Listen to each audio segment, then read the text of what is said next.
नमस्कार, मैं प्रवीण गौतम। दोस्तों, बिहार चुनाव पर एक ऐसी रिसर्च लेकर आए हैं वित्त मंत्री निर्मला सीतारमण के पति और अर्थशास्त्री प्रकला प्रभाकर, जो चुनाव आयोग से गंभीर सवाल पूछती है और चुनाव आयोग को अपनी साख बचाने के लिए इन सवालों का जवाब देना ही चाहिए। सवालों से भागना नहीं चाहिए। विपक्षी नेता आजकल जब सवाल करते हैं तो अब चुनाव आयोग ने जवाब देना कम कर दिया है। शुरुआत में बहुत ज्यादा रिएक्ट किया था मुख्य चुनाव आयुक्त ज्ञानेश कुमार ने। राहुल गांधी पर तरह तरह के आरोप लगाए थे, बदनाम करने का आरोप लगाया था, लेकिन उसके बाद सवालों का जवाब देना ही एक तरह से बंद कर दिया है। अब सोशल मीडिया पर एक के बाद एक 12 पोस्ट किए हैं प्रकला प्रभाकर ने।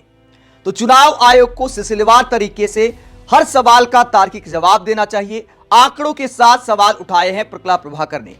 और क्या सवाल उठाए हैं जो चुनाव आयोग से गंभीर सवाल पूछते हैं। बिहार चुनाव को लेकर बहुत सारी आशंकाएं पैदा करते हैं ये सवाल।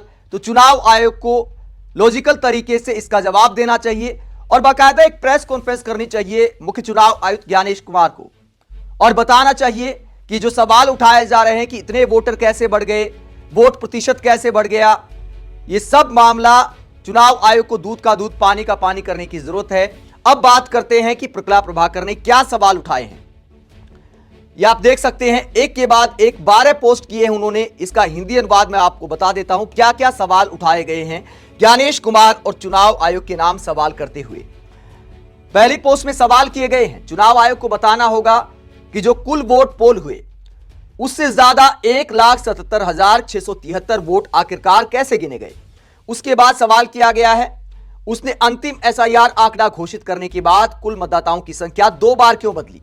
चुनाव आयोग ने राज्य में पड़े कुल वोटों की संख्या क्यों घोषित नहीं की। इसके बाद बहुत सारे प्रेस नोट साझा किए हैं प्रकला प्रभाकर ने। चुनाव आयोग के ही प्रेस नोट हैं और क्या कहा गया है। बिहार के चुनाव को डिकोड करने का दावा करते हुए प्रकला प्रभाकर ने जो 12 पोस्ट की उसमें क्या सवाल पूछे गए हैं, एक एक सवाल आपके सामने रखेंगे कि क्या फैक्ट रखे हैं प्रकला प्रभाकर ने। सवाल पूछा है कि चुनाव आयोग को बताना होगा कि कुल जो वोट पोल हुए उससे ज्यादा 1,77,673 वोट क्यों गिने गए। अंतिम एसआईआर आंकड़ा घोषित करने के बाद कुल मतदाताओं की संख्या 2 बार क्यों बदली। चुनाव आयोग ने राज्य में पड़े कुल वोटों की संख्या क्यों घोषित नहीं की। इसके बाद चुनाव आयोग के कई प्रेस नोट का जिक्र करते हैं प्रकला प्रभाकर और क्या कहते हैं। चुनाव आयोग ने जो समय समय पर प्रेस नोट जारी किए हैं उनको फैक्ट के तौर पर दिखाते हुए, उनके ही आंकड़े दिखाते हुए प्रकला प्रभाकर कहते हैं 30 सितंबर 2025 को एक प्रेस नोट चुनाव आयोग ने जारी किया जिसमें बताया गया कि बिहार में एसआईआर सफलतापूर्वक पूरा हो गया और कुल मतदाता लगभग 7.42 करोड़ हैं। तो प्रकला प्रभाकर सवाल उठाते हैं कि लगभग का आंकड़ा क्यों दिया था, वास्तविक संख्या क्यों नहीं दी। चुनाव आयोग को लगभग में आंकड़े देना शोभा नहीं देता। आगे क्या कहते हैं, प्रेस नोट जो 6 अक्टूबर 2025 को जारी किया था उसमें चुनाव आयोग ने इसमें 1,63,619 सर्विस वोटर्स जोड़कर कुल मतदाता संख्या को बढ़ाकर कर दिया 7,43,55,976। यानी 6 अक्टूबर को 1,63,000 से ज्यादा मतदाता जोड़ दिए गए। इसके बाद चौथी पोस्ट में कहा गया है कि 11/11/2025 को एक और प्रेस नोट आता है जिसमें बताया गया कि मतदान पूरे होने के बाद कुल मतदाता संख्या है 7,45,26,858 और बताया कि मतदान 66.91% हुआ है। फिर क्या होता है, 12/11/2025 यानी अगले दिन जो प्रेस नोट आता है उसमें मतदान प्रतिशत बढ़ाकर 67.13% कर दिया। तो मतदान प्रतिशत आखिरकार बढ़ा कैसे। इसके बाद सवाल उठाया जाता है, कुल वोट पड़े यानी 7,45,26,858 का 67.13% होते हैं 5,29,880। लेकिन सभी 243 सीटों के घोषित वोटों को जोड़ने पर संख्या आती है 5,02,07,553। यानी जो 67% के करीब का आंकड़ा चुनाव आयोग ने दिया था उससे ज्यादा वोट पोल हुए हैं। गिनती ज्यादा वोट की हुई है, ये आरोप लगाते हैं प्रकला प्रभाकर और वो कहते हैं मेरे पास चुनाव आयोग की 243 सीटों की सभी घोषणा के स्क्रीनशॉट हैं। यानी प्रकला प्रभाकर ने मेहनत की है, सारी विधानसभा सीट के वोट काउंट किए हैं और सवाल उठाए हैं कि चुनाव आयोग ने वोट प्रतिशत का जो आंकड़ा दिया था उससे ज्यादा वोटों की गिनती आखिरकार कैसे हो गई। आगे वो क्या सवाल करते हैं, आगे सवाल करते हैं पड़े हुए वोट और गिने हुए वोट 243 सीटों के जोड़ के बीच का अंतर है 1,77,673। चुनाव आयोग को देश को बताना होगा कि उसने 1,77,673 वोट पोल्ड वोट से ज्यादा कैसे गिने। उसने एसआईआर का अंतिम आंकड़ा देने के बाद कुल मतदाता संख्या 2 बार क्यों बदली। चुनाव आयोग ने राज्य में कुल कितने वोट पड़े ये क्यों नहीं बताया।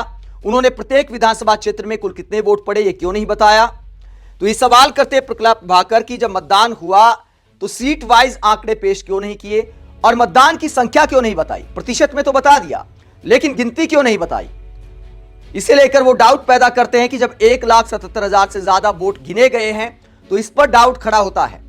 इसके बाद आगे कहते हैं जब चुनाव आयोग प्रतिशत में मतदान बताता है तो कुल वोटों की वास्तविक संख्या राज्य स्तर पर और हर सीट के स्तर पर बताने में क्या कठिनाई है। क्या चुनाव आयोग का यह करना या ना करना सिर्फ एक साधारण गड़बड़ी है या अयोग्यता या लापरवाही या किसी पार्टी को लाभ पहुंचाने के लिए किसी तरह का धुंधलापन, अपारदर्शिता या ये अहंकार कि वो कानून और जवाबदेही से ऊपर है। क्या इस चुनाव आयोग की गड़बड़ी, अयोग्यता, लापरवाही, अहंकार, अपारदर्शिता का लाभ उठाने वाला पूरी तरह मासूम और अनजान है और सच में सोचता है कि बिहार में उसकी जीत जनता के दिल जीतने से मिली है। तो प्रकल्प प्रभाकर बीजेपी पर भी यहां पर सवाल उठाते हैं, एनडीए पर सवाल उठाते हैं कि ये जीत क्या विकास के दम पर मिली है। चुनाव आयोग पर वो गंभीर सवाल उठा रहे हैं। तो एक के बाद एक फैक्ट के साथ कई सवाल रखे हैं उन्होंने। इस पूरे मसले को लेकर योगेंद्र यादव क्या कहते हैं, प्रकल्प प्रभाकर ने पोस्ट किए तो उस पर चुनाव आयोग से सवाल करते हुए योगेंद्र यादव कहते हैं बिहार चुनाव के बाद जितनी भी बातें इधर उधर फैल रही हैं उनमें यह गड़बड़ी सबसे गंभीर है। इस पर चुनाव आयोग को सफाई देनी चाहिए, स्पष्टीकरण देना चाहिए। और धन्यवाद करते हैं प्रकल्प प्रभाकर का कि आपने फैक्ट के साथ, रिसर्च के साथ चुनाव आयोग से सवाल पूछे हैं।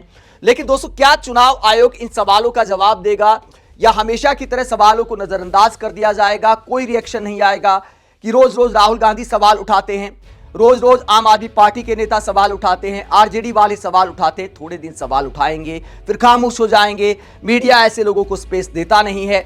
मीडिया उन लोगों को स्पेस देता है जो चुनाव आयोग के समर्थन में चिट्ठी लिखते हैं, राहुल गांधी पर आरोप लगाते हैं, उनके बारे में बड़ी बड़ी हेडलाइन बनाई जाती हैं।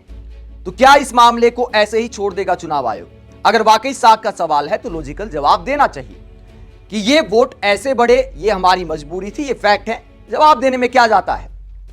इस पूरे मसले पर आरजेडी की प्रवक्ता प्रियंका भारती कहती हैं प्रकल्प प्रभाकर एलएसी से पढ़े अर्थशास्त्री हैं और वित्त मंत्री निर्मला सीतारमण के पति हैं। उन्होंने बिहार में लोकतंत्र की डकैती पर कुछ सवाल उठाए हैं। ज्ञान देश के हाथों जनादेश को बेचने पर अब सवाल और जवाब दोनों होंगे। सीएम से लेकर पीएम तक वोट चोर हैं। तो पीएम मोदी और नीतीश कुमार पर भी निशाना साधती है प्रियंका भारती।